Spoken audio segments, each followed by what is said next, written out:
I never thought I'd be telling this story, but looking back now, I can see all the red flags I missed. It started about 3 years ago when my work buddies decided I needed to start dating again. They were always going on double dates with their partners, and I guess they felt bad seeing me alone. One Friday night, they set me up with Sarah, a quiet girl who worked with my friend Tom's wife. At first, she seemed really shy and a bit out of place with our loud group, but we hit it off surprisingly well. After a night of good food and drinks, I ended up giving her a kiss and sending her home in a taxi. 6 months later, we were living together. Everything seemed perfect. We rarely fought, and when we did, it was over silly things that we'd laugh about minutes later. I had a good job in the trades that paid well enough for her to work part-time while focusing on nursing school. Life was good, or so I thought. The first crack in our perfect relationship appeared after an accident one night. When I noticed the protection had failed, I panicked. Sarah immediately calmed me down, saying she was on birth control. I was surprised. I couldn't remember her ever mentioning this before.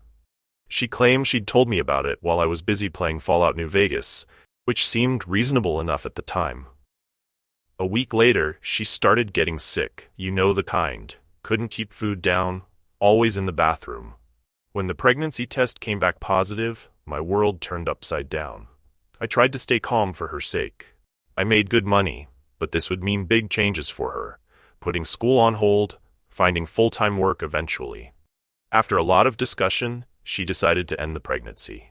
She begged me not to tell her parents, who were already hesitant about us living together, despite not being particularly religious. The next few months were rough. We barely spoke to each other, and I thought it was over. Then suddenly, one night, everything went back to normal, like nothing had happened. I was so relieved that I didn't question it. That relief led me to make a decision that would change everything. I got a vasectomy. I should have told her right away, but she was visiting family when I had it done. I planned to tell her when she got back, but work got crazy busy, and somehow, the right moment never came. Looking back, I know it sounds unbelievable that I never mentioned such a huge thing, but when you're young and caught up in the daily grind of work and life, sometimes important things just slip through the cracks. 2.5 years passed.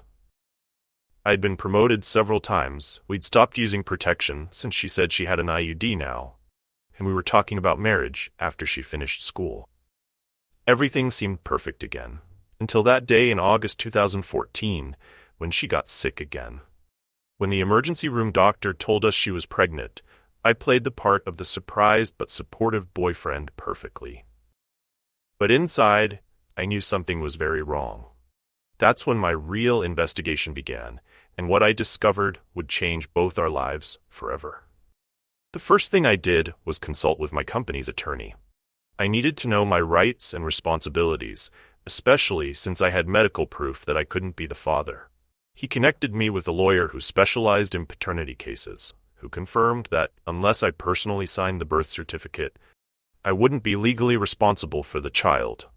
With that assurance in hand, I started digging deeper. I'd always respected Sarah's privacy. We each had our own phones, computers, and tablets. But now, I had to know the truth. What I found shocked me to my core. Hidden in hundreds of emails were conversations that revealed a double life I never could have imagined. Initially, I thought she was just selling herself for money, which was bad enough. But the truth was even darker. She was stealing medications from patients at her nursing school clinicals and selling them on the side. She had a whole network set up. She'd help people fake injuries to get prescriptions, then buy the pills from them to resell at a higher price. She was stealing from everyone, elderly patients, cancer patients, anyone she could target. And that abortion I thought was her first? Turns out it wasn't. The perfect, shy nursing student I fell in love with was actually a calculated manipulator who had fooled not just me, but her teachers, her parents, and everyone around her. She was so good at it that even now, I have to admire her skill at keeping up the facade. But that admiration doesn't cancel out the betrayal. I knew I had to plan my revenge carefully. The first step was getting my own apartment secretly. The place we were living in was in her parents' names. They'd insisted on it so they could kick me out if I ever wronged their daughter. Ironic how that worked out in my favor. I started selling my stuff, my gaming setup, laptop, Xbox, telling her it was all for the baby's future. Really, I was moving everything to my new place piece by piece. I needed help with the next part of my plan. I went to Tom, the friend who'd originally set us up. He had left the company by then, so there was no risk to his job. His wife was Sarah's boss at her part-time job, and I needed information. When I showed them the evidence I'd gathered, they were devastated, then furious. It turned out Sarah had been framing other employees for theft at work, but she was so careful that no one had ever suspected her. Luck was on our side. The workplace had just installed new, better quality security cameras for Sarah's maternity leave. Everything was falling into place for the perfect reveal. I just had to wait for the right moment. That moment came when she went into labor. For 3 days, I played the part of the excited father-to-be. When the baby was born with jaundice and taken away for testing, I knew it was time. She asked what we should name our son, and I couldn't help but smile. That's when I told her about my vasectomy. The look on her face said everything. The color drained from her cheeks, and she seemed to physically deflate. I told her never to contact me again and walked out. But not before informing the medical staff that I wasn't the father and that she had a drug problem. Tests on the umbilical cord blood later proved me right about the drugs, though thankfully, the baby was okay. I left her keys and $400 in an envelope at our old place. Enough money to either help her get her life together or, as I suspected would happen, enough rope to hang herself with. Now it was time to watch everything unfold. Just as I predicted, Sarah started spiraling immediately. With the $400 I left her, she did exactly what I expected, tried to buy more pills, attempted to sell herself, and ran crying to her parents. When she called my workplace looking for me, no one had heard from me. When she asked Tom, he claimed he hadn't seen me either. She probably thought she'd gotten lucky. One baby and a clean getaway. But her luck was about to run out. The security footage from her workplace revealed her stealing from cash drawers and framing other employees. When she got fired, she convinced her parents it wasn't her fault. They believed her. But not for long. I made sure her nursing school received an anonymous package containing everything. Proof of her recent firing for theft, the emails about drug dealing, messages to and from her buyers, everything. The school had a zero-tolerance policy for substance abuse. I still don't know how she managed to pass their drug tests, but that didn't matter anymore. The hospital where she did her clinicals got a similar package. So did the police. Everything came crashing down at once.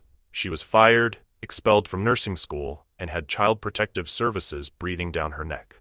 Her parents, finally seeing her true colors, disowned her. But here's where the story takes an interesting twist. When Sarah had to track down the real father, she found Mark, a 29-year-old divorced guy with a good job and a nice house. After a paternity test confirmed he was the father, he got full custody. The kicker? Remember that first double date where I met Sarah? Mark was there with his wife. Yes, the same wife he was still married to when Sarah slept with him. He worked at my company too, but in a different department. He had no idea Sarah and I were together when they hooked up, and she never told him she was in a relationship. These days, Sarah has nothing. No home, no friends, no job, no career prospects. She has a criminal record and can't even visit her own kid. Meanwhile, I still have my job, my apartment, and surprisingly, I'm still friends with her parents. They actually apologized to me after everything came out. The baby is doing great with Mark, who turned out to be an excellent father. Looking back, I sometimes wonder if I was too harsh. But then I remember all the people she hurt, the patients she stole from, the coworkers she framed, her parents who believed in her, and yes, me too. The weird thing is, I don't feel bitter anymore. If anything, this experience taught me to trust my instincts more and showed me that sometimes the quiet ones are the ones you need to watch out for. I'm still single, but I'm okay with that. When my friends try to set me up on dates now, I just laugh and tell them I'll handle my own love life from now on. Though I did keep one promise to myself, I always make sure to mention the vasectomy on the first date. No more surprises. The funny thing about revenge is that sometimes you don't have to do much at all. Sometimes you just need to step back and let someone's own actions catch up with them. In Sarah's case, all I did was make sure the right people got the right information at the right time. The rest? Well, she did that all on her own.